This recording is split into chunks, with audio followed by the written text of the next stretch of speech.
સુરત માન દરવાજા ring road સ્થિત ડોક્ટર આંબેડકરની પ્રતિમા પાસે કોંગ્રેસ દ્વારા બંધારણ દિવસની ઉજવણી કરવામાં આવી હતી। આજે 26મી નવેમ્બર ભારતનો બંધારણ દિવસ છે। આ દિવસ ભારતીય બંધારણને અપનાવવાની યાદમાં ઉજવવામાં આવે છે। આ વર્ષે આપણે ભારતીય બંધારણ અપનાવવાની 75મી વર્ષગાંઠ ઉજવી રહ્યા છીએ। બંધારણ સભાએ 26 નવેમ્બર 1949ના રોજ બંધારણ સ્વીકાર્યું। બાદમાં તેને 26 જાન્યુઆરી 1950ના રોજ લાગુ કરવામાં આવ્યું હતું।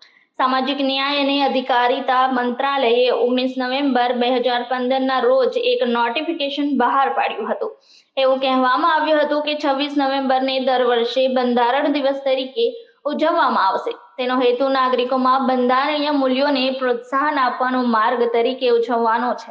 આજે દેશભરમાં બંધારણ દિવસની ઉજવણી કરવામાં આવી રહી છે, ત્યારે સુરત માન દરવાજા રિંગ રોડ સ્થિત ડોક્ટર આંબેડકરની પ્રતિમા પાસે કોંગ્રેસ દ્વારા બંધારણ દિવસની ઉજવણી કરવામાં આવી હતી। પૂછો ના તો અચ્છા રહેગા। આજે કઈ જગ્યાએ શું કાર્યક્રમમાં પધાર્યા? આજ રોજ ભારત દેશનો બંધારણ દિવસ છે। ભારત દેશનું બંધારણ 1949 26મી નવેમ્બરના રોજ સરકારમાં રજૂ થયેલો અને તેનો અમલ 26મી જાન્યુઆરી 1950ના દિવસે કરવામાં આવેલો હતો। બાબા સાહેબ આંબેડકરજીના પ્રતિમા પાસે અમે આ પ્રતિજ્ઞા લેવા માટે આજે એકત્રિત થયા હતા। જે બંધારણના નિર્માતા, જે બંધારણના રચયિતા, આપણા બંધારણના જે મુખ્ય વિધાતા કહેવાય, કહીએ તો ખોટું નથી, એવા બાબા સાહેબ આંબેડકરની પ્રતિમા સમક્ષ સુરત શહેર કોંગ્રેસ સમિતિ અને તેમના તમામ આગેવાન મિત્રો, કાર્યકર્તાઓ, સાથીઓ સાથે આજે અમે આ બંધારણના રક્ષા માટે, આ બંધારણની સાથે કોઈપણ પ્રકારની સરકાર છેડછાડ કરે એવા ભય સતાવી રહ્યો હોય તેની સામે અમે પ્રતિજ્ઞા લીધી હતી। કારણ કે આ દેશમાં બે પ્રકારના કાયદાઓ અત્યારે નિર્માણ થઈ રહ્યા છે, એક ગરીબ કાયદો અને એક અમીરો માટેનો કાયદો।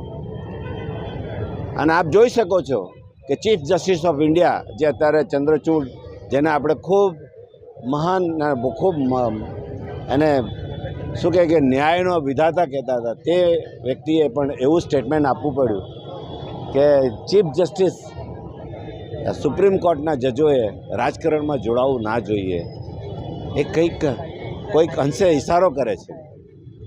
તો એવા સંજોગોમાં કોંગ્રેસ પક્ષ આ ગરીબોને ન્યાય આપવા માટે, તમામ જાતિ, ધર્મ, ભાષાને ન્યાય આપવા માટે, એ લોકોના જે હકો અને અધિકારો છે એમાં કોઈ પણ પ્રકારનો છેડછાડ ના થાય તેની અમે પ્રતિજ્ઞા લીધી છે। અને આ સંદેશ અમે લોકોના ઘરે ઘરે જઈને પહોંચાડીશું કે અમે લોકો સાથે છીએ, ન્યાય સાથે છીએ, ધર્મ સાથે છીએ, જાતિ સાથે છીએ, છેવાડાના માણસ સાથે છીએ। અને એ માટે અમે આ એક પ્રતિજ્ઞા લીધી છે અને તે આજે અમે બાબા સાહેબ આંબેડકરની પ્રતિમા સમક્ષ અમે એની પ્રતિજ્ઞા લઈને આજે અમારો કાર્યક્રમ રાખેલો હતો। અને દર 26મી નવેમ્બરના દિવસે અમે આ રીતે આવા પ્રોગ્રામો અને લોકો સુધી આ સંદેશો પહોંચાડવાનું કામ ખૂબ મોટે પાયે કરીશું। કેટલા કાર્યકર્તાઓ જોડાયા?